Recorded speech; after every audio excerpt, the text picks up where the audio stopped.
Medical science کا جو موضوع ہے وہ ہے انسان کو باہر سے ٹھیک کیا جائے. گھٹنوں میں درد ہے ڈاکٹر ٹھیک کر دے گا, دل میں پین ہو رہا ہے ڈاکٹر ٹھیک کر دے گا. لیکن جو اندر کی بیماریاں ہیں جس کو روحانی بیماریاں کہتے ہیں, آپ کے دل میں حسد ہے, بغض ہے, دنیا کی محبت ہے, تکبر ہے, تو یہ چیزیں ڈاکٹروں کا کام نہیں ہے ٹھیک کرنا, بلکہ یہ ڈاکٹروں میں بھی ہو سکتی ہیں. ہو سکتی کیا ہے, ہوتی ہیں. یہ سائنسدانوں میں بھی ہوتی ہے, سیاستدانوں میں بھی ہوتی ہیں. خواہشات کی پیروی کرنا, قرآن کہتا ہے افرأیت من اتخذ الہہ ہواہ, کیا آپ نے اس شخص کو دیکھا جو اپنی خواہشات کو خدا بناتا ہے, اس کا جو دل چاہتا ہے وہ کرتا ہے. اب اگر آپ ڈاکٹر صاحب کو بتائیں کہ ڈاکٹر صاحب میرے اندر ایک بیماری ہے, میرا جو موڈ ہوتا ہے میرا وہ کرنے کو دل چاہتا ہے, تو ڈاکٹر اس کو بیماری مانے گا؟ کبھی بھی نہیں مانے گا. لیکن اللہ کہتے ہیں کہ یہ بہت بڑی بیماری ہے, بلکہ اللہ تعجب کر رہے ہیں, یعنی ظاہری لحاظ سے تعجب کہ وہ شخص افرأیت, یہ تعجب کا صیغہ ہے, آپ بتائیے اس شخص کی حالت کتنی عجیب ہے جو ہے انسان لیکن پیچھے کس کے چلتا ہے, اپنی خواہشات. وہ کہتا ہے میرا دل یہ چاہتا ہے میں یہ کروں گا, یہ دل چاہتا ہے میں یہ کروں گا, یہ دل چاہتا ہے تو میں یہ کروں گا. وَأَضَلَّهُ اللَّهُ عَلَىٰ عِلْمٍ, اور اللہ نے اس کو علم کے باوجود گمراہ کیا ہے. علم کے باوجود کا مطلب جو آدمی اپنی خواہشات کے پیچھے چلتا ہے نا, اس کو بہت دفعہ پتا ہوتا ہے کہ جو کام میں کر رہا ہوں یہ غلط ہے, پھر بھی کر رہا ہوتا ہے. وہ جو خواہشات کے غلام ہوتے ہیں, تو یہ ایک باطنی بیماری ہے, اس کا دنیا میں کسی کے پاس علاج نہیں ہے. آپ کہہ سکتے ہو بھائی علاج ہے, انگریزوں کے پاس جو انہوں نے اتنی ترقی کی ہے ان کے پاس علاج ہے کہ اگر آپ کا غلط چیزیں کھانے کا دل کر رہا ہے تو وہ روک دیتے ہیں اس کو. ان کے موٹیویشنل اسپیکرز جو ہیں وہ آپ کو ایسی اس طرح سے گائیڈ کرتے ہیں کہ آپ ایک اچھے انسان بن کے زندگی گزارتے ہیں. اس کا جواب یہ میرے بھائی ایسا نہیں ہے. اگر ان کے پاس ہدایت ہوتی تو وہ شراب نہ پیتے, وہ زنا نہ کرتے, وہ خاندانی نظام کو تباہ و برباد نہ کرتے, وہ خدا کے وجود کا انکار نہ کرتے, وہ ناشکرے نہ ہوتے اپنے بنانے والے کے. دنیا میں سب سے پہلا انسان کی جو ذمہ داری ہے نا شکر ادا کرے, وہ کس کا شکر ہے؟ جس نے بنایا. انگریز مانتا ہے اللہ کے شکر کو؟ نہیں مانتا. تو ان کو تو یہی نہیں پتا کہ اصل کے اندر کی بیماریاں ہیں کیا, اس بیماریوں کا علاج تو اگلی بات ہے. دیکھو دو قسم کے مریض ہوتے ہیں. ایک مریض تو وہ ہے جس کو پتا ہے میں بیمار ہوں, اس کو یہ نہیں پتا میری بیماری ٹھیک کہاں سے ہوگی, یہ کم درجے کا مریض ہے. ایک مریض وہ ہے جس بیچارے کو پتا ہی نہیں ہے کہ میں بیمار ہوں, وہ کینسر لے کے گھوم رہا ہے. میں اکثر ایک واقعہ سناتا ہوں, ہمارے ایک ریلیٹیو وہ گئے ڈاکٹر کے پاس, کوئی مسئلہ تھا ان کو ہلکا پھلکا سا, ڈاکٹر نے پورا الٹرا ساؤنڈ ایم آر آئی وغیرہ کرائی تو گردے میں کینسر نکلا. اب گردے کے کینسر کا تو کسی کو وہم بھی نہیں تھا کہ ان کے گردے میں کبھی کڈنی میں درد بھی نہیں ہوا. ڈاکٹر نے کہا یہ جو آپ مسئلہ بتا رہے ہو بھائی یہ تو چھوٹا مسئلہ ہے, اصل تو کچھ اور ہے. تو ان کا پورا گردہ آپریشن ہو کے نکلا, بہرحال بچ گئے وہ, کیونکہ اگر وہ تھوڑا دیر کر دیتے, اب وہ گردے کا ٹیسٹ کرانے تھوڑی گئے تھے, وہ تو ویسے ہی کسی کام کے سلسلے میں گئے تھے, نکل کے آیا کڈنی کا کینسر. تو بعض دفعہ انسان کو جو بیماری ہوتی ہے اس بیماری کا اس کو علم ہوتا ہی نہیں ہے, تو یہ زیادہ بڑی بیماری ہے. میڈیا نہیں ہو رہا میرے بھائی, یہ زیادہ بڑی بیماری ہے. یہ چھوٹی جی اچھا پھر صحیح ہے, پھر صحیح.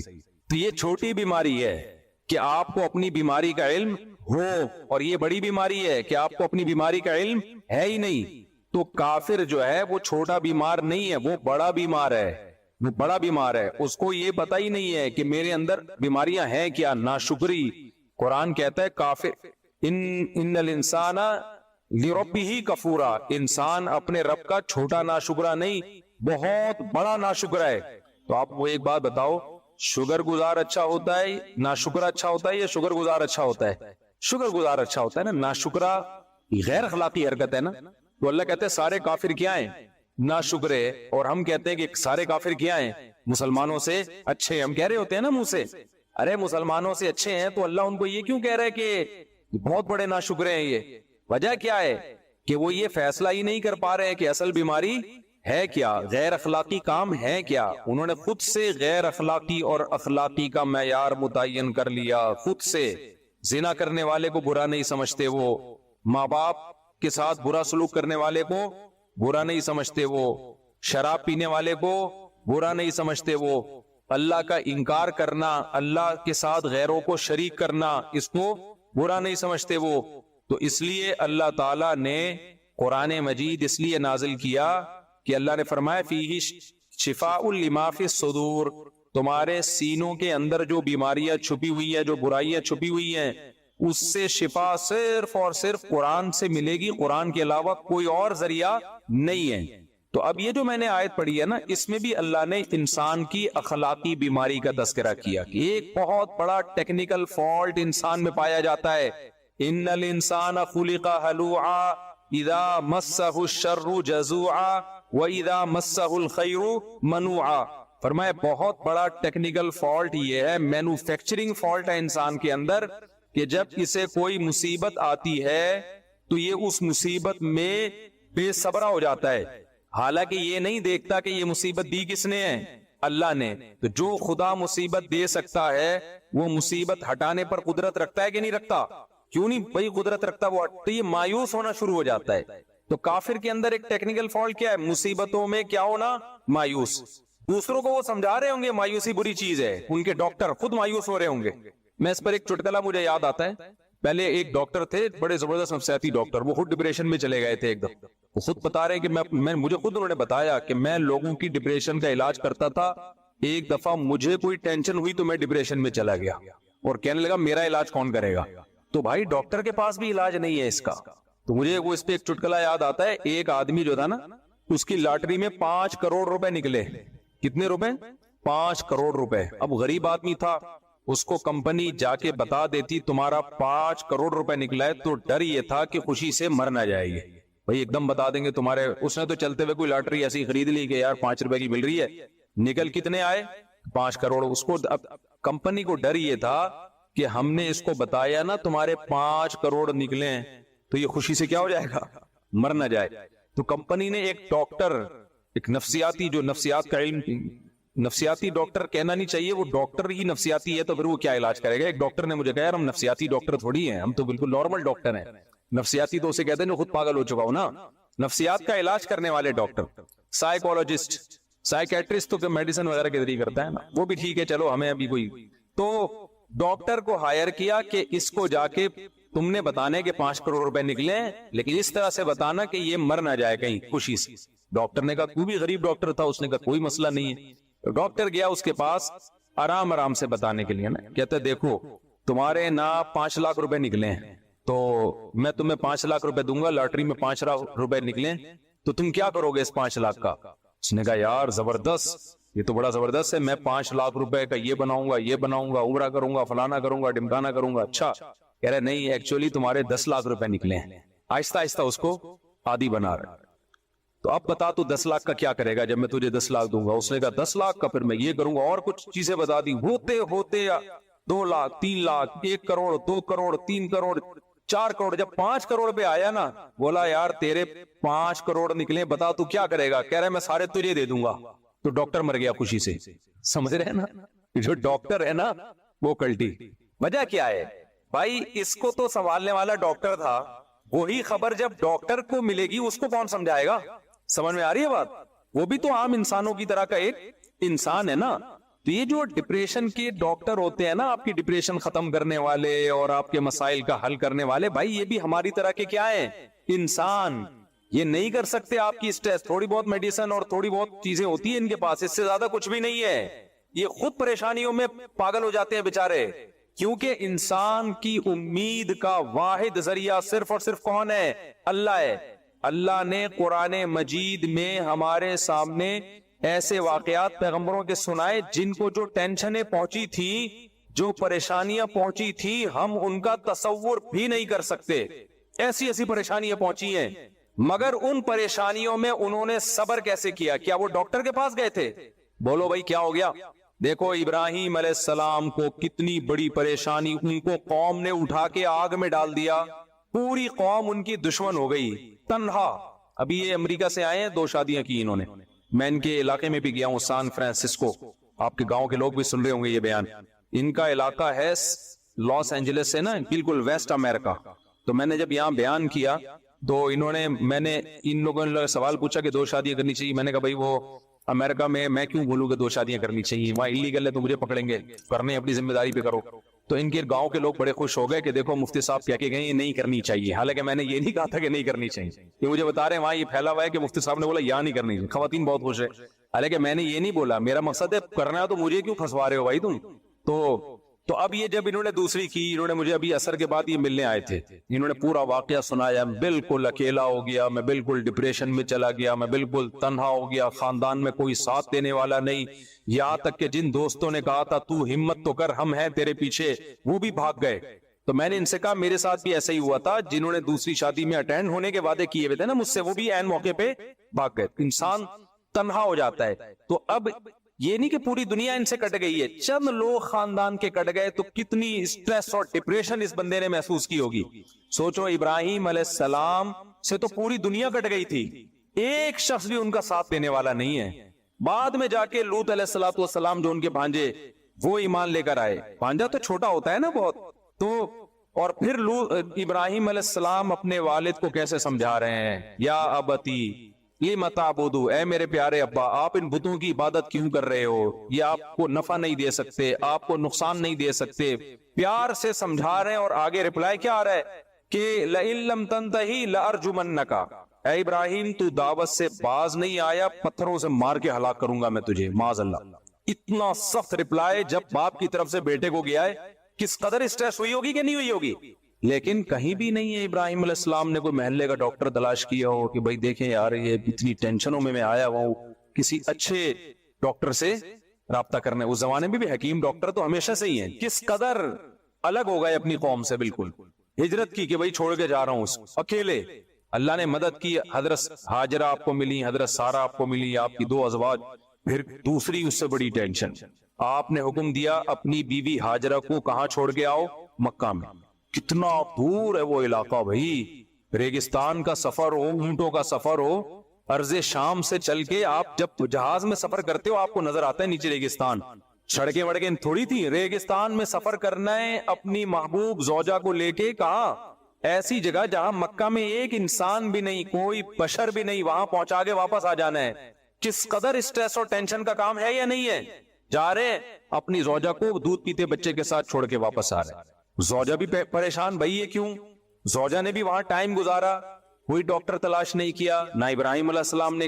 وجہ کیا ہے بھائی؟ وہ یقین ہے کہ یہ ٹینشن دینے والا کون ہے۔ بولتے کیوں نہیں بھائی؟ جب کام اتفاقی ہوتا ہے نا ٹینشن ہوتی ہے، جب پتہ ہے ایک پلان کے تحت ہو رہا ہے ٹینشن نہیں ہوتی۔ اس کی میں ایک مثال دیتا ہوں، یہ جو کافر لوگ ہیں نا، یہ سمجھتے ہیں دنیا میں جو بھی حادثات ہو رہے ہیں، پریشانی آ رہی ہیں، وہ بائی چانس ہے۔ وہ کیا ہے؟ بائی چانس ایسا ہو گیا، بائی چانس وہ مر گیا، بائی چانس یہ ہو گیا۔ تو آدمی کہتا ہے یہ چانس میرے ساتھ ہی ایسا پتہ نہیں کیوں ہو رہا ہے، ٹھیک ہے نا؟ اس کی مثال دیکھو، آپ کہیں جا رہے تھے، آپ جب زمین پہ بیٹھے اتفاق سے نیچے کانٹا تھا، تاڑ کر کے چپ گیا، آپ کی چیخ نکلے گی نا، غصہ بھی آئے گا، یار یہ کیا مصیبت ہے یار، یہ کون سوئی بھول گیا تھا یہاں پہ۔ لیکن ایک پلان کے تحت جب سوئی چبھائی جاتی ہے، ڈاکٹر جب چبھوتا ہے تو ویسی چیخ بولو نہیں نکلتی، بلکہ انسان اپنی چیخ پہ کیا کرتا ہے؟ کنٹرول۔ بلکہ ڈاکٹر بھی کہتا ہے کنٹرول، یہ خود نہیں لگ رہی ہے، باقاعدہ میں لگا رہا ہوں۔ آپ کو تسلی بھی ہوتی ہے یار یہ ڈاکٹر ہے، یہ میرا خیر خواہ ہے، یہ میرے فائدے کے لیے ٹیکا لگا رہا ہے۔ مسلمان کو یہ پتا ہوتا ہے کہ جو پریشانیاں میرے اوپر آ رہی ہیں بائی چانس نہیں آ رہی ہیں، یہ پریشانیاں کون دے رہا ہے؟ اللہ، اور اللہ ظالم نہیں ہے، اللہ میرا خیر خواہ ہے، یہ خود بخود نہیں آ رہی، وہ دے رہا ہے مجھے آزمانے کے لیے، مجھے بنانے کے لیے، میرے گناہ معاف کرنے کے لیے، میرے درجات بلند کرنے کے لیے۔ یہ دنیا دارالامتحان ہے، یہ آزمائش کی جگہ ہے، یہ پیڑے کھانے کی جگہ نہیں ہے۔ یہ وہ جذبہ ہے جو کافر کے پاس نہیں ہوتا۔ سمجھتے ہو کہ نہیں سمجھتے؟ کافر اس بہت بڑی نعمت سے محروم ہے، اس کو پتہ ہی نہیں۔ لہذا ان کے ڈاکٹر بھی جب پریشان ہوتے ہیں نا تو وہ ڈپریشن میں جاتے ہیں، نیند کی گولیاں کھا کھا کے سوتے رہیں گے، وہ ایک الگ بات ہے، وہ بھی ٹینشن میں جاتے ہیں۔ ابراہیم علیہ السلام کو دیکھ لو، حضرت ہاجرہ نے جب پوچھا نا ابراہیم علیہ السلام سے آپ مجھے یہاں کیوں چھوڑ کے جا رہے ہیں، تو انہوں نے فرمایا اللہ کا حکم ہے۔ فرمایا، بخاری کی حدیث ہے، اِذَا لَا يُضَيِّعُنَا، اگر یہ اللہ کا آرڈر ہے پھر اللہ ہمیں کبھی بھی ضائع نہیں کرے گا۔ جب اللہ کی طرف سے کوئی پریشانی آتی ہے تو اللہ نقصان پہنچانے کے لیے وہ پریشانی نہیں دے رہا ہوتا۔